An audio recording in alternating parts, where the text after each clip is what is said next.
right, folks, welcome into another great episode of I've Got a Theory.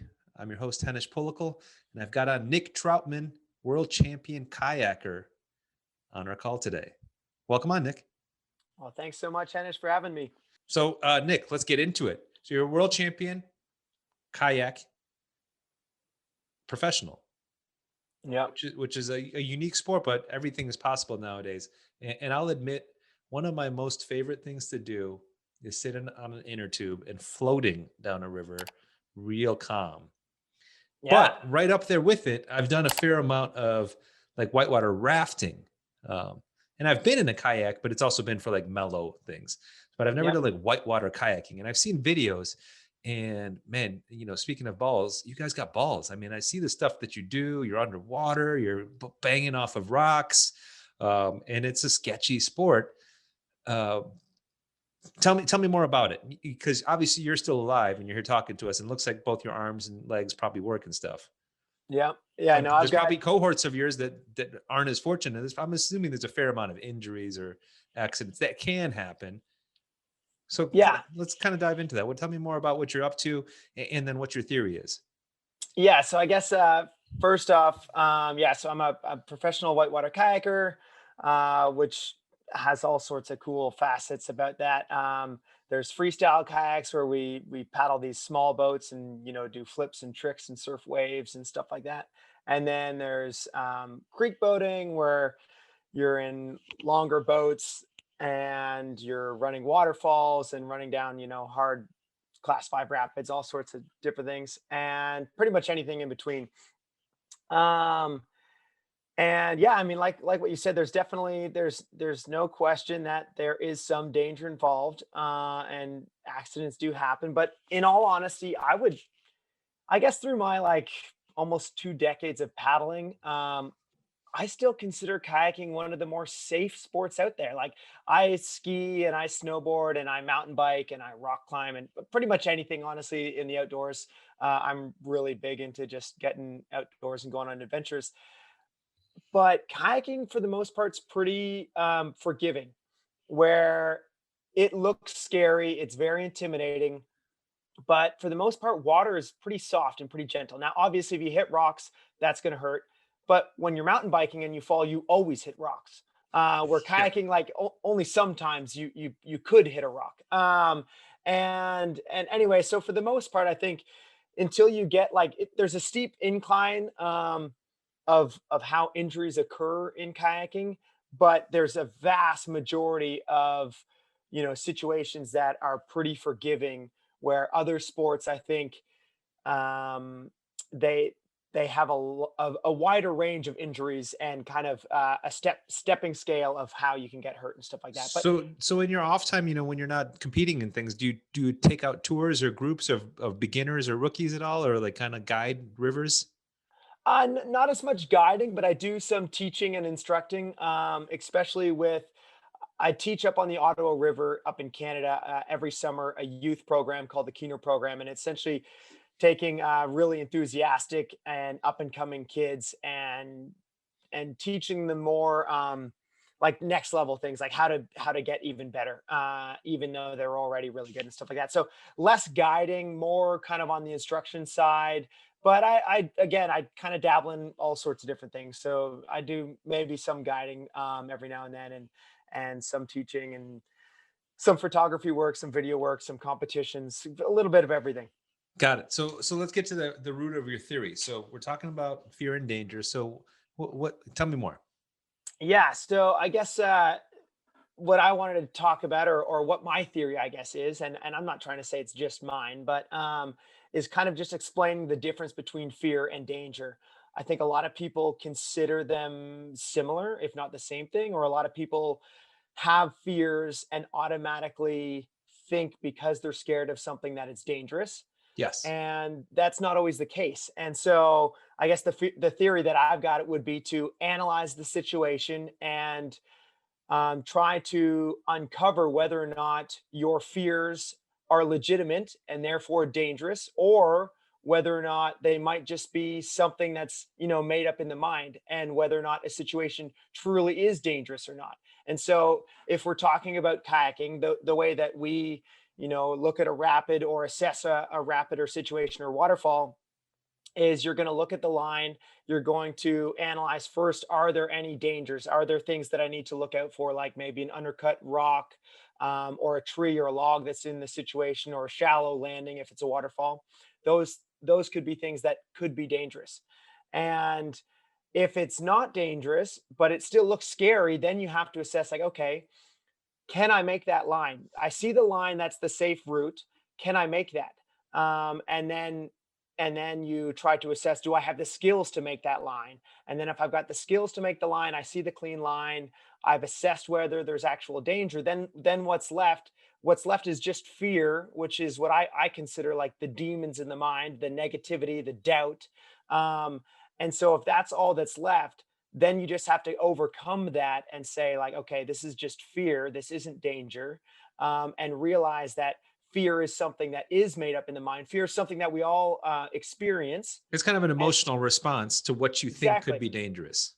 Right, but it doesn't necessarily mean that it's dangerous. And so maybe a better example might be walking across the street. Okay, I say everybody's this one all the time. experienced that. Yes. Right, everybody's experienced that. Everybody's walked across the street.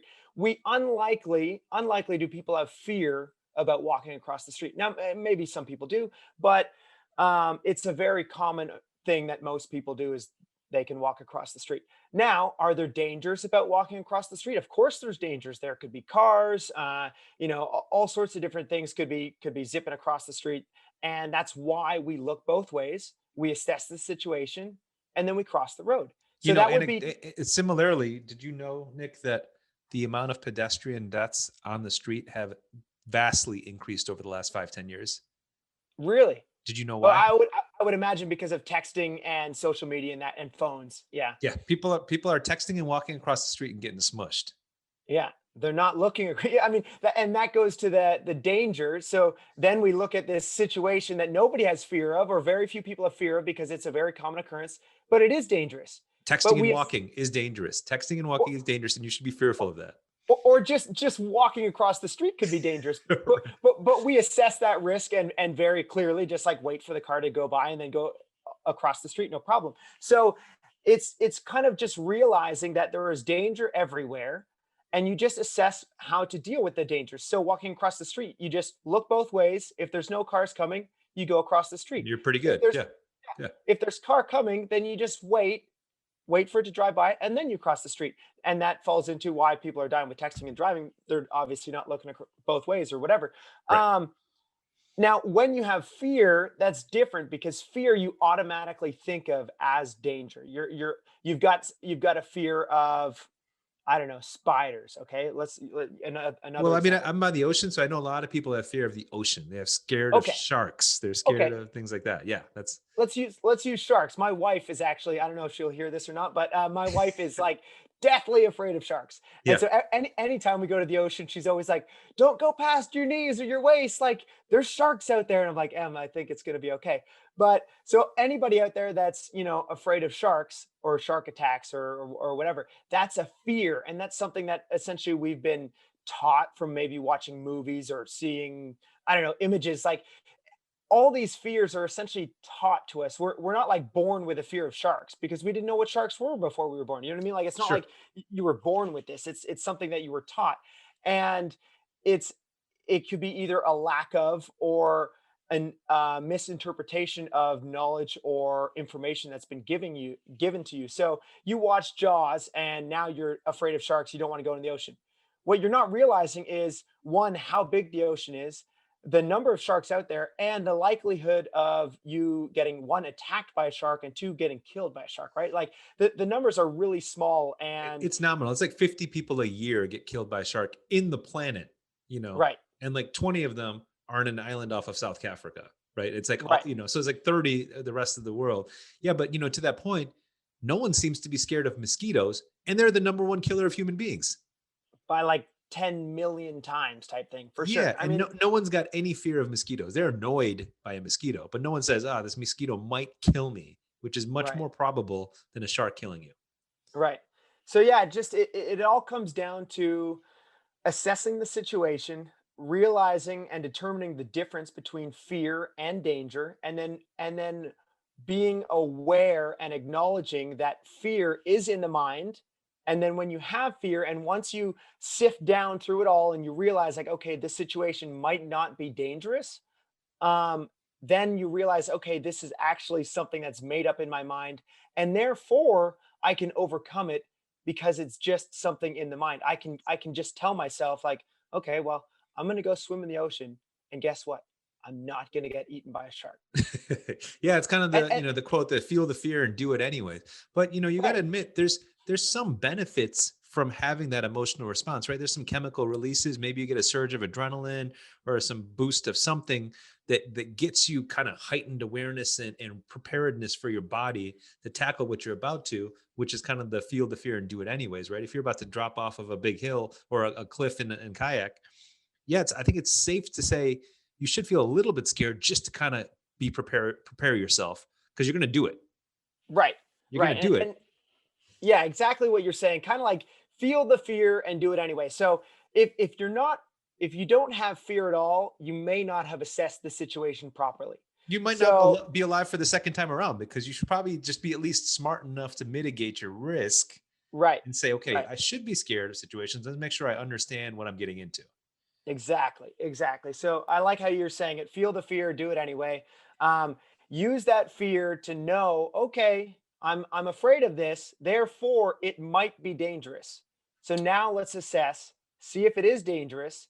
If it's not, then let's go for and go through it anyway, and beat the demons of the mind. And that's kind of feel the fear, do it anyway. If it is dangerous, let's reassess and realize, like, okay, should I be taking this risk? Yeah, Is because I'm this assuming if you're coming down a river that you've never been down before and you're coming up to an obstacle that you don't know, do you like park your kayak and walk around and take a look? Yeah. Is that how that Yeah, it's works? yeah, you would we call it scouting, but you would essentially get out, you go, scout and check out the rapid and the waterfall, whatever it is, and then you do that full analysis that we're talking about, where you look at the rapid, you analyze it, and then you essentially address, are there risks, are there dangers, and then you continue on or you walk around. And then you just take your kayak with you, just walk, you avoid the obstacle if you said, yeah, I'm not going to risk this time. But Right. sometimes if you're with someone that's done it before, they'll just tell you, hey, here's the line you need to take, here's what you can expect, and then you go through, right? It's kind of like when you're on a whitewater raft guide and they tell you, hey, let's stay to the left of this rock because to the right it's a little hairy. Right. And that comes back to, yeah, if you've got someone guiding you through a river, for instance, or again, it could be anything, could be guiding you through skydiving, it could be guiding you through all sorts of different situations, because there's obviously lots of scenarios out there that are dangerous and scary. But you're putting your full faith and your situation in their hands, and so it's a lot of trust. So you better trust that person to guide you through this situation and have you, come out on the other side unscathed. And you better trust in their ability to have assessed the situation and the dangers and the risks, because you're not necessarily, scouting the rapid, or you're not looking at it and making the decision up for yourself. So what we're kind of getting to is if you're fearful of something, if you're scared of something, maybe take a step back, critically think, and rationalize, is this worth being fearful of? Right? It's kind of the thing, Right. because there's things that people are scared of all the time. Like I like to scuba dive too, and people are like, "Oh, I could never do that. I could never go underwater and try, and believe that I can just be down there with weird animals and stuff like that, and it's dark." And I'm like, and I get that because I would say it took me probably 20 plus hours underwater before I trusted the equipment enough in my use of the equipment to understand that, hey, I could trust this stuff to breathe underwater. And then I have a 99.99% chance that some random animal down underwater isn't going to attack me. Right. So then that's kind of like mitigating that fear because it is scary. It's scary to be someplace underwater because we're not evolved to be underwater. And so Right. now to be down there with fish and all kinds of other sea snakes and all kinds of stuff that I've been down there with, yeah, they're scary, but they don't just like willy nilly attack people. Right. So Yeah. that's where the fear mitigation comes in. Because I've been down there, I'm like, what am I going to do? I'm 100 feet down. And there's sea snakes or there's sharks or whatever, but they're typically not just wanting to eat, tanked up, wetsuited up divers. Yeah. And that goes back to the just trusting that, your analytical thinking of, okay, you're right. I'm not saying that shark attacks will never happen. Obviously, they happen. But what is the likelihood that this is going to happen? If it's, 0.009 or zero zero 0.001 or whatever it is, like very, very, very unlikely, then don't be worried about the fear and go through with it and overcome that fear. Um, if you're in a a swimming tank with 10 tiger sharks or whatever that haven't been fed in 4 days, that are really hungry, and you're the only food that's getting thrown in, maybe let's address the situation and think about it a little bit differently and be like, maybe I don't want to do that part. Yeah, we But leave just that we going, leave that kind of stuff for David Blaine, right? He's like, right, right, yeah, let him figure it's that one out. like, just assess the situation, realize, use analytical thinking, and come to your own conclusion of the difference between fear and danger. And when you have realized that it's just fear and that it's not dangerous, try to test yourself and overcome those fears, because they're unlikely as any danger with it. And the thing is that this doesn't just apply for action sports or outdoor activities or anything that you're doing physically. This applies for all kinds of aspects, right? Whether it's a personal or professional life, there's things that you're scared of, that you're fearful of: risk, financial loss, reputational loss, business failures, things like that. In it, and you have to always step back and say, okay, what am I actually scared of? Is it worth taking the risk? And I remember, because I do real estate, remember talking to my friends that do commercial real estate, buying buildings, hotels, the office buildings, and things like that. And I was like, I was saying to one of them kind of offhanded, oh, I'd like to do that one day. Like, why don't you do it right now? Is what my friend Yeah. said. So, well, it's kind of scary. There's a lot of zeros. He's like, yeah, it's the same thing with just more zeros. I'm like, I guess if you just put it that way.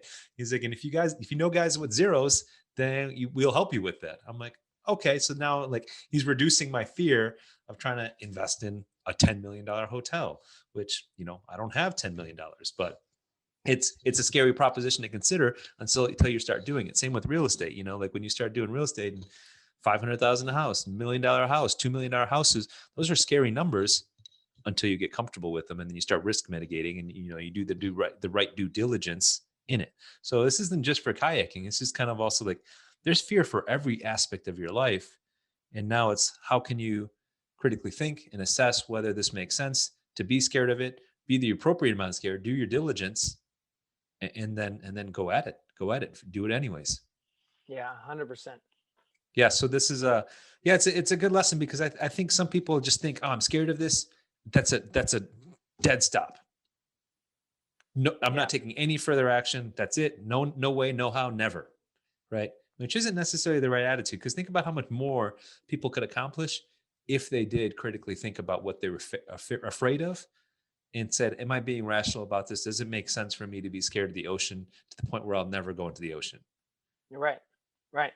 Well, and I mean, it's a kind of a different topic, and we could go down that rabbit hole too. But it's almost like, I think everybody has unlimited potential, and we usually are the ones that create our own roadblocks. And so, anytime that you are creating unnecessary fear or unnecessary lack of action because of fear, you're creating your own roadblocks to fulfilling your greatest potential, just by not overcoming your own fear. Yeah, you're preaching to the choir, but I remember a few years ago, I went to one of those motivational speakers. Maybe I don't drop his name. I don't know. Either way, went to one of those motivational speakers where after the first night of his motivational speaking in this huge basketball arena, they make you walk across coals of fire, right? Which every rational person on the planet would be mildly scared of, because you're like, I don't want to burn my feet. What if I trip? And almost everyone does it. It's like Yeah. 99, he pumps you up all day long, right? He'll spend the whole day pumping you up, right? Hey, later tonight we're doing this, and then I'll have like a little exercise to visualize you walking across these coals of fire. And so by the time you're there, standing in front of the fire, you're like, okay, cool. I'm supposed to be scared of this, but we've talked through it. We've done some breathing exercises. He's given me some visualizations. Let's go. Let's stomp right across this thing. And by the end of the day, everyone's pumped up. Like, I just walked across fire, and, Yeah. and it happens, and you do it, and you're rightfully to be scared of it. And about 1% of people do get burned. There's some people that got burned. I don't know why. And I don't know how 99% of people just get through no problem. it's a really bizarre type thing. That's kind of semi-metaphysical at that point. And I wonder what could contribute to that. Maybe it's just random dumb luck. I don't know, but it shows that with some proper training, with some coaching, you can overcome your fears of even the most irrational thing, which is walking across fire, right? Without shoes Right. on. It doesn't make any sense to do. Yeah. Yeah, So 100%. that's the same with you, right? I mean, you're obviously, if you're training in water and you've seen different situations, you're going to get less and less scared every time you come across a situation that should be scary to most people. Yeah. Yeah. I mean, so ironically, I don't talk about it too much. Although I've probably mentioned it on like a podcast before, so maybe more people know about it now. But I've run many different waterfalls. I think the largest ones are probably like around 80 feet or something. Holy cow. 80 feet, for But people don't know, is like an 8-story building. yeah, yeah, something like that. But I grew up with a fear of heights and a fear of water. And Oh, wow. so if I can overcome both of those, I mean, I just try to tell people like you can overcome anything if it's just a fear. What about like, and I haven't experienced this directly a little bit, like hydraulics, at the drop of the fall, there's like this void from the bubbles and stuff, and you're kind of stuck in there. You just learn techniques to pull yourself out of that. Is that basically it? Yeah, yeah. I mean, so the gist, I mean, if you to explain it in a nutshell, you ball up into a ball, and the current pushes you deep down under the hydraulic and out the other side. Shoot out the other Yeah, side. yeah. Do you have to detach from your kayak if you're stuck in something like that? Well, okay, so I mean, then we're talking different scenarios. So one, you can try to get out of it within your kayak. That's like goal number one is to stay in your kayak. If you get detached and you're swimming out of your kayak, as we would call it, and you're still stuck in a hydraulic, then you would ball up. But again, all of these scenarios are pretty unlikely. Hmm. Like getting just surfed in a kayak is that happens all the time, and we do that for fun all the time. But getting like body recirced is what we would call it, where like once you're swimming, you're still getting recirculated in a hydraulic. Really unlikely, and it doesn't happen very often. And again, just like what we're talking about, addressing and analyzing situations and trying to overcome them is you just learn to get out of the situation. And so therefore it's just another way to negate any fear where it's like unlikely that that's going to happen, and if it does, I know how to get out of that situation anyway. So with this understanding of fear that you have now, is this something that accumulated over the years, or did you have like a light bulb come off one day? So to clarify, it's not like I'm fearless. I wouldn't say that I'm fearless. I still have fears all the time. I just try to recognize them and overcome them when I realize that they're not actually dangerous. As far as if there was a light bulb, I mean, kind of and kind of not. Like, there's definitely, it's been years and years of like testing, I guess, fears, and testing kind of my mental strength. But as well, when I was a kid, I used to have nightmares a ton when I was like a child, and like almost every night. And I just like wake up, scared every night and having these just like weird, horrible nightmares. And at one point, I was just fed up with it. And so like I was just, I don't even know what I was running from, like the darkness or something like that. And I was just like, that's it. I'm done having nightmares. I'm just gonna turn around and face the fear and see what happens. And like I'll just take whatever worst case scenario comes with it. And as soon as I like walked into the darkness or whatever it was, I woke up and everything was fine. And like it was the perfect analogy and realization of like sometimes you just have to turn around and stop running from the fear and just face it and realize there's really nothing there to be afraid of.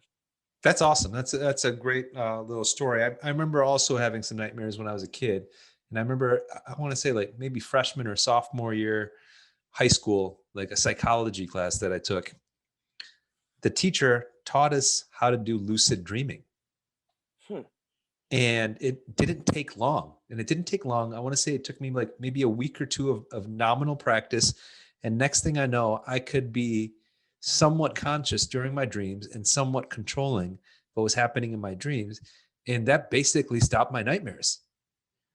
And I was like, that was a huge, huge push to get you to not be scared of getting nightmares. I hate when my kids tell me they have nightmares, because once in a while my 2-year-old or my 6-year-old will wake up and say, "Oh, I was scared. Something scary happened." And I'm like, "You're in the middle of sleep, so obviously you had a nightmare." So now, yeah, I've got to have that conversation about how to lucid dream a little bit, because there's some basic tips that you can learn to lucid dream and then kind of stop your nightmares as well, which is basically what you did, right? You recognized, hey, if I get scared in my sleep, I'm gonna face the fear and make that conscious decision. So you made that decision while you were awake to impact you while you were unconscious, while you were asleep, right? And that's Yeah. kind of the first steps of lucid dreaming, because people don't think that they can be conscious during their sleep state, but the fact is that you can. Hmm. Very cool. I might have to look into lucid dreaming some more. Yeah, you could be, I mean, with a week or two of practice, you will be lucid dreaming, where you can like control what's happening, be conscious, and try to enjoy and get the most insight out of your dreams. It's almost like you could turn your sleep into now a meditative state instead of just a full sleep, brain shut off, whatever happens, happens. Wow. Very cool. Yeah. So that's another little takeaway that we can get from this. So Nick, well, appreciate you talking about fear and danger on here. I think it's relevant for, regardless of whether you're doing physical activities or business or personal activities, just taking the risk to talk, like even if you were a single person, which I don't think you are, right? You're a family man, it says. Yeah, I'm married and I've got 2 kids as well. Yeah, but I remember, when you're single, there's a lot of people that are scared of making that first step of talking to someone. Like, what if they say no, or what if they make fun of me? And it's like such an irrational fear. Once you get over, like, whatever, like you can get over it. But no shortage of people are scared of rejection. Right. On a personal level, and rejection is like one of the easiest things to get over, right? Yeah. Yeah. Relative to the world of things you should be scared of, someone not interested in you should be the least of your issues. Yeah. 100%. So, Nick, thank you for joining me on I've Got a Theory. Please like, comment, and subscribe if you have any thoughts about this episode, and we'll catch you next time. Awesome. Have a great day.